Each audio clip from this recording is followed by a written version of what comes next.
Welcome back to the Centered on Buffalo podcast, brought to you by Dano Seasoning. Right now, if you go to danoseasoning.com or follow the link in the show notes, you can get a 13-pack of their premium seasonings. Make you look good all season long at your tailgates for just $65. Go check them out. Yum, yum, get you some. This week's guest, Connor McGovern, the Buffalo Bills starting center. We are glad to have him back on the podcast. Last time he was on, it was one of the favorite episodes of everyone all year last year. So I'm excited to dig in with him, see how the preseason's going, see how his body's feeling, and, talk about some Bill stuff with him. So enjoy this episode. Please subscribe, rate, review, leave a comment, and let us know who you want us to have on the podcast next. Enjoy the podcast. Go Bills. Hit us up on all social media at The Buffalo Pod. Connor, welcome back on the podcast, brother. Perfect. Thank you for having me, Eric. Yeah, I'm glad you're wearing your uniform. Is the tank top, is that just an everyday staple for you? Yeah, pretty much at this time it's always on. Maybe when we got the dinner, maybe put some sleeves on, but 99% of the time we got short sleeve on. Winter time at the facility, you still rocking the tank top? Oh, tank tops and sandals still, always. I love it. I generally would rock the same thing to the facility about 99% of the time. I would just go from gym shoes to boots at some point of the season, but yeah, it's same clothes heading in and then changing to whatever was in my locker. Yeah, fun fact, I don't even own a pair of boots. So you don't? No. Maybe when it gets too bad out, I might throw tennis shoes on, but usually I'll just throw sandals on because you're only walking 50 feet at most. Right. So I'd rather my feet be cold for a little bit and then warm back up in the facility. No, that makes sense. All right. So how's the body feeling right now? I know you're limited with a hamstring, but how's the body feeling? Oh, overall feels good. Just tweaked it a little bit at joint practice. If it was a normal regular season game, would have been just taped up, ready to go, but rather be precautionary right now. Yeah, that's smart. You know what Bobby Petrino used to tell us? If an offensive lineman got a hamstring, he would always tell us, you're not fast enough to pull a hamstring. I'm like, I realize we're not that fast, but big guys can still pull hamstrings. Yeah, we'll surprise you every once in a while, hit top speeds and, covering, finishing at the end of the play, just went a little too fast, I guess. No, I get that. All right, so I talked to Cromer, and he said the offensive line had a pretty good day against the Bears in the joint practice. Oh, yeah, very comfortable. Like, we had a great day. I don't know if anyone even came near Josh. I know Dion was getting bored with just playing around with the defensive ends. Yeah, Cromer said he was throwing people around. Yeah, Cromer said Dion was like trying to coach up their defensive ends to like give him some extra work because he was looking forward to going against new bodies and whatnot. He's like, no, try this. Yeah, like the first one-on-one rep, the guy does like a fake spin, and Dion just throws him outside. Next rep, he just runs him up the field. He's like, "Are you guys going to try anything like better than that?" Like literally coaching them, like telling them, like, "All right, you can't do this, can't do that." Like, you going long arm, I'm going to chop it. Telling them what he's going to do, and just having fun out there. That's hilarious. The fake spin move was one of my favorite walkthrough moves. So if the twos were up and we were on defense, I loved giving the fake spin because you can't go hard enough to ever beat someone with a real move. So the fake spin move every now and then. And then you're just going to give them a bunch of shit afterwards too. Right. No doubt about it. All right. So every offensive lineman's different. Some people struggle to keep on weight during training camp. Some people keep it on easy. With the longer practices, with all the heat, is it hard for you to keep on weight, or is that routine now? By now it's routine. I used to lose a bunch of weight during practice. I still lose a bunch of weight, but the hydration is key. Just changing up what I drink before practice and during helps me a lot. Like, because on the hot days, I'm losing easily 10, 12 pounds. So make sure I'm fully hydrated. I think I started training camp at 329. I'm still 329 right now. So nice. I think it's working right now. Yeah, definitely. I know. And people would struggle to believe me when I would tell them, I generally lose 10 or so pounds of practice during training camp. Like there's no way that you do that. Now, not everybody would, but generally the sweatier offensive lineman will. I remember Mario Williams wasn't a big sweater. I remember after practice, I weighed him before practice at 307. After practice, I was 297. Mario Williams didn't get a lot of work that day. I guess he drank some water. We got on the scale one after the other. We both weighed 297, but Mario looked a little different without his pads on than I did at the time. Yeah, that always puts into perspective when someone else takes your shirt off and you're like, oh, okay, maybe we're not the same. Yeah, different 297. How's it been with Hard Knocks around? It's a little different, I would say, because I had them when I was in Dallas in 21. Nice. And it's definitely a lot different. Better experience for me personally. just us being the first winning team to ever have Hard Knocks, like we get to tell them no. I know the fans think it's a little boring this year, but we prefer it that way. Like it's a lot less on the field stuff. So overall, from a fans perspective, it's boring. But for us, I think it's great. Like we're able to tell them no when we want the cameras off, when we don't want them around. And I just think they've generally just done a great job with us too. Yeah, it's also like it's fitting for like a Sean McDermott, Brandon Bean led team. Like you want as little issues as possible. We had the James Cook drama. That's about as much drama as we've had around since they took over. And so, if they would have done it the year before when Rex was here, it probably would have been a little bit more animated. Yeah. But I mean, you come to a Sean McDermott led, organization, it's not going to be, Rex Ryan, let's go get an effing snack, this and that. Like, it's just not going to be as interesting. Now, I enjoy it because it's kind of a peel back behind the scenes. You get some storylines on players. Like we enjoy it, we watch it, but I get it that it has been pretty boring in a sense that there's not a lot of drama. Have you guys watched the episodes? I have not, but I might be watching tonight just because we'll be featured on at the pizza party. So I heard. There's something to look forward to. So did Hard Knocks come to your house for it? Yeah, so they were here last week. So before we went to Chicago, we did a pizza party on the off day. And they probably filmed for about 5 hours. And I think they're only getting like 5 or 6 minutes of footage out of it. It's crazy how much they filmed and how little it's actually going to be on the show. Right. That's still cool. I'm looking forward to watching that tonight. Me and my wife have been watching it for the first week. We had another couple over and our kids watched it. Like some organizations that host Hard Knocks, you'd be pretty weary to let a 7 and a 10-year-old watch. I'm pretty confident. Yeah. I think Joe Brady was the only one to drop an F-bomb in the first episode. And it was like a complimentary F-bomb. Like, yeah, that's how we effing do things. Like, way to go, not berating someone and all that. So yeah, they've done a great job, like keeping the mics muted. Like when we want something out, just tell them cut it or just yell down into your mic. And they've been very respectful for all that stuff. So it's been good. No, that's cool. I did like the one time where they showed Vandermark go after Andreessen. Now, he didn't go fight him on the sideline, but when he late hit Ty Johnson out of bounds, I know you haven't watched the episodes, but they showed Andreessen give Ty Johnson a shove out of bounds. Ty Johnson, tweaked something on the play, and Vandermark went after him. I was like, okay, we got a little drama here. Here we go. Yeah, a little bit. But I think that was like the third day in a row pads, like, you know how it is, and it gets a little testy out there. And I would say Vandy does a great job just always following the ball, and he's always the first one around.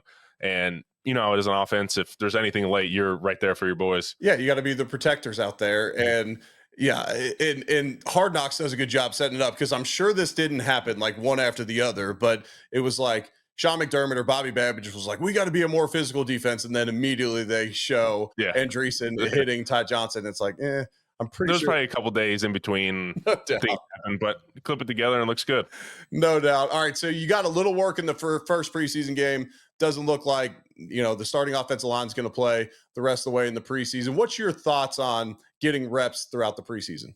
Yeah, I think it's one thing you got to get a little bit of reps in. Just, how offensive line is. You got to be close. And it's first time ever in my career that all 5 are returning. Right. So we don't need as much. And we've done a great job this year of like helping out the younger guys because knock on wood, we really haven't missed any games the past few years. I think Spencer's the only one in the last 2 years that's missed a game. So something's going to it's football. Something's going to happen. Someone's going to have to miss snaps here or there, maybe a game or two. And just having those young guys be able to step up and just not miss a beat is going to be huge for us. And that's what we've really been working on this year. And I think they've done a great job. Good deal. Good deal. All right. So we draft a couple new defensive tackles, bring in Ogunjobi. So of the new guys, what have you seen from those guys, like when you've gone against them throughout practice? Yeah, I would say I really like the young rookies. They're going to be good. My favorite part about them, not even football, really, like the willingness to learn. Yeah. Like they're constantly asking questions to all the older guys. Like Deion Walker, like he'll do a move, like hit me with something, and I counteract, and he's like, "Wait, why are you doing this? Why are you shifting your weight here?" Like, just seeing how he does it, and then they take that. They don't just ask the question; they take that to the field, and you see them beating up on other 2s and 3s, like guys that are playing the preseason, and it just makes it fun to watch. Yeah. Then the guys we brought in from free agency have been great too. Yeah, that's awesome. Michael Hoyt stands out to me throughout these first 2 preseason games. Now, I understand he's likely going to be a starter, once he comes back off suspension, and he's getting extra reps in the preseason because he's going to be out those first 6 games. Yeah. How much does he impress you on the defensive line? Oh, it's great. He's like a Swiss Army knife. He's lined up all over the place. Like they come in, they'll do their big packages. He's walking around, so you got to make sure you count for him. And then not just on defense, he's killing it on special teams too. So it's just great to see him just finding his role and just excelling at it. Let's take a moment to hear from one of our podcast partners, and that's our good friends at Waterboy. The best hydration packs on the market, in my opinion. Use one every single morning and then generally use one or two throughout the day, depending on what I'm doing. Always take them with me to the golf course. Always take them on road trips. Go check them out at waterboy.com. You can use the link in the show notes. And when you make a purchase, you can get a free sample as well. You can try some of the other flavors, some of the different varieties. So go check them out at Waterboy. All right. So you mentioned Walker. So 6'7", 340. Is he a load at the one technique? He's a load, but it's weird. Like you look at him, you're like, oh, he's just gonna be straight power. But the way he gets off the ball and he can get his hips through, and like he turns into like almost, I don't know how to say it, but like a little ballerina almost. And like the way he's able to move his body around, it doesn't make sense how big he is. He's able to move like that. Yeah. And so like he's able to quickly get upfield and does a great job in the run game, like swimming past people, or just like, you know how you do like arm over, like if you're getting beat on outside zone, you arm over and pull him up the field. Right. He does that on defense, and it's great to see that. Like he watches us and does our moves against us too. Yeah, that's great to hear. I've watched him. So I played at Louisville. He played at Kentucky. I don't watch a ton of college football anymore. I'll be honest. If it's not Louisville, it's hard to keep up with teams with all the transfers and whatnot. And I know Penn State's awesome, and they're going to be awesome again. But we try. Yeah.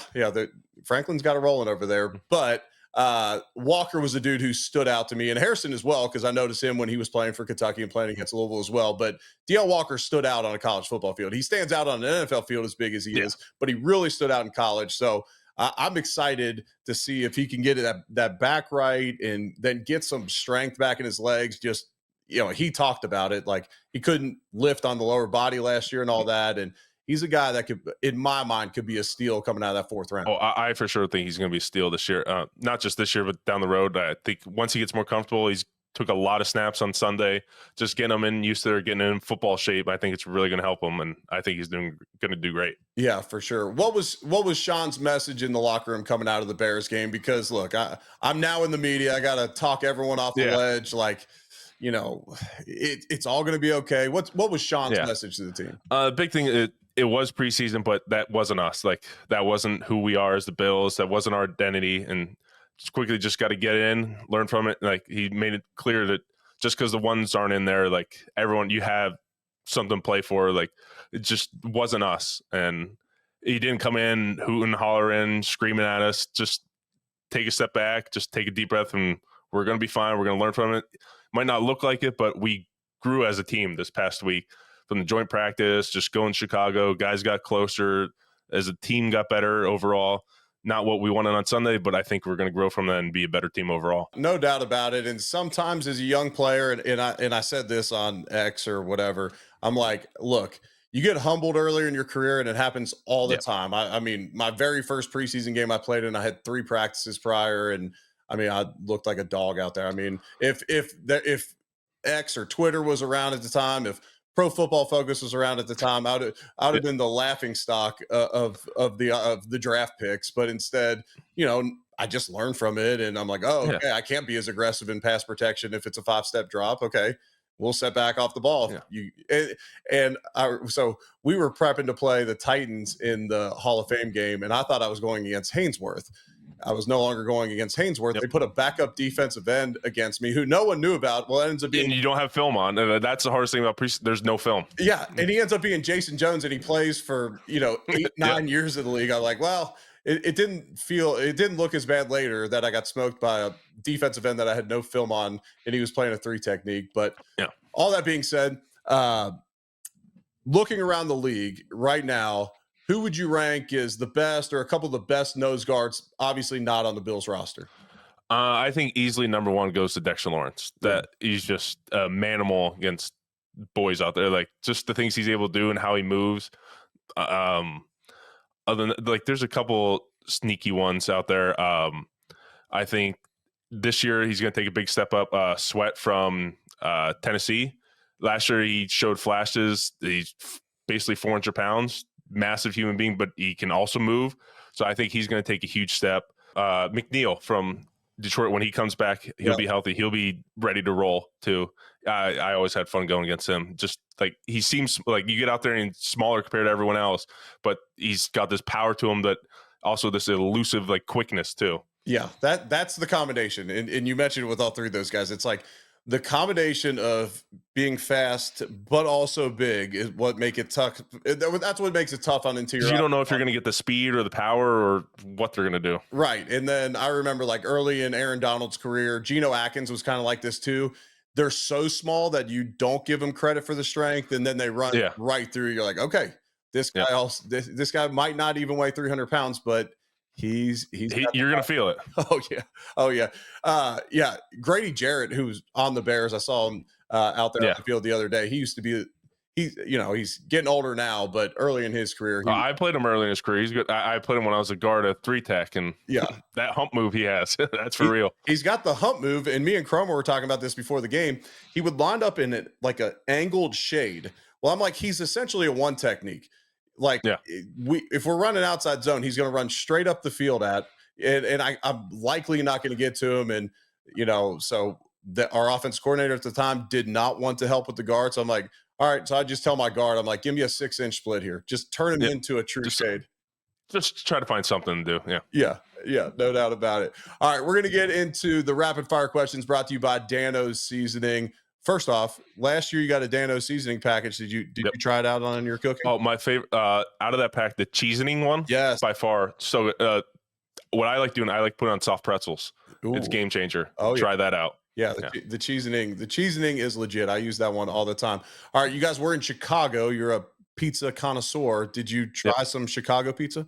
We did. So after the game, we got the Lou Malnati's. Not the biggest fan. I know it's a chain. It's a classic, so you have to try it. But David Edwards, being from Chicago, got us Geno's East, and I was a fan of that. That was good. It was a little bit sweeter of a sauce, but overall, I thought it was great. Do you prefer the thin crust over the deep dish? Easily, because deep dish you're eating maybe 2 slices, 3 if you're really pushing it, and it's just sitting in your stomach. Thin crust all day. Me. I'm with you on that, and I'm also like, if you got to eat it with a fork, is it truly pizza, or does it become? To me, that becomes lasagna. Yeah, I know those are fighting words for Midwesterners, but it's the truth. Yeah, we might raise some eyebrows on that one. All right, what's your handshake with Josh Allen, and who came up with it? So it changed. So our first year we did like a unique like finger thing, and last year when I took over center, it's so I stick out my right finger and he gives me a circle, and on my left hand I put a circle on and he puts a finger out. So it's like putting keys to ignition because it has to start with us, the offense. Oh, I like that. Mm-hmm. All right, last one for me. What's you and your wife's go-to date night restaurant in Western New York? Ooh, let's see. Well, first off, if we usually do date night, I'm usually cooking. Ooh. So something like that. But I would say overall our favorite restaurant here, there's a couple. I'd probably say Giancarlo's is probably our number one. If like we're like, all right, we're going out, babysitter, whatnot. Yep. Probably going Giancarlo's first. It's changed a little bit since having our daughter, so we try to find family friendly places. But if we're just babysitter, going up by ourselves, probably Giancarlo's. Yeah, that's a good choice. Giancarlo's sent a very nice bottle of wine to me and Brandon Bean after Bean said that was his number one spot to bring free agents to seal the deal. So, it's a great spot. They always like at least 3 to 4 O-line dinners are at Giancarlo's every year. Oh, I like. They always put on a great show for us. That's awesome. Where do you guys go for rookie dinners nowadays with the O-line? It just depends. We push it off until whenever we do the O-line trip. Gotcha. Just because it's easier. We'll have them save up all year and just splurge on the trip. Nice. Are you guys still doing the fine system that contributes to the trip? We are, yeah. So it's taken a step back. It's not as egregious as it used to be earlier in my career when I was in Dallas. Here, it's a little bit more relaxed. So we don't collect as much, but still goes to a good cause. Do you have a fine bell? So when there's a fine, you get the bell ding? No, we don't have that. But we all sit in like the U.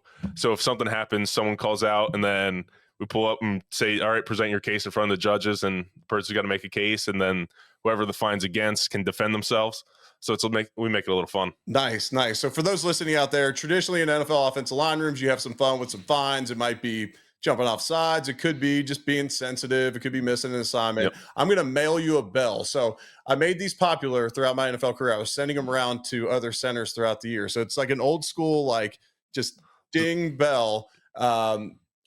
I'll vote you in charge of it. You guys can see who's in charge of it. It comes with great responsibility though, because you're in charge. You get to dole out the fine, so you're probably not getting fined as much. But if you ding the bell, someone's getting fined, and if they Yep. say it's not a fine, then you're getting fined. So, Ooh, I yeah. like that. So So we do it like, so one person is in charge of the fines and one person's in charge of the fine book. So you have to have two people at least. So money's not changing hands too much. Or Yeah. like, you know how to, like, you can't just be calling on the same person. So we have a checks and balances system going right now. is David Edwards the treasurer? I currently am. Oh, So, nice, yeah. nice. I would have just by personality with limited experiences with all you guys. I would have just assumed it was David. He just seems Yeah, he like takes a step back from it. He's not the biggest fan of the fine. So gotcha. yeah. Okay, I was always a fan of the fines, but we'd also donate half to like taking kids Christmas shopping, and we would take the other half and just put it towards our line trip. So it's essentially going back into all of our pockets anyways, because we would be Yeah. paying for the trip. So we Exactly. would have a ton of fun with it. It wasn't quite the Miami Dolphins bully gate fine system Oh that no. maybe Yeah. some people It's all in think. fun here. Yeah. No doubt about it. No doubt about it. Well, stay healthy through the rest of training camp. Hopefully that hamstring's feeling better soon. When's prep for the Ravens start for you guys? So slowly they've been adding something like walkthroughs, like might give certain looks, like what we're gonna have up that week. Just getting a little tease into it. Yeah. I'd say Tampa Bay will start a little bit more when the final cuts happen. So what we have, I think 3 practices next week before we get like a little like long weekend off. So we'll start really prepping then, and then once we come back that Sunday, it's full deep dive into the Ravens. Good luck, man. Well, let's get this win week 1, and good luck the rest of the way in the preseason. I appreciate you coming on. I know this is a busy time. It means a lot, brother. Of course, thanks for having me, Eric. Absolutely.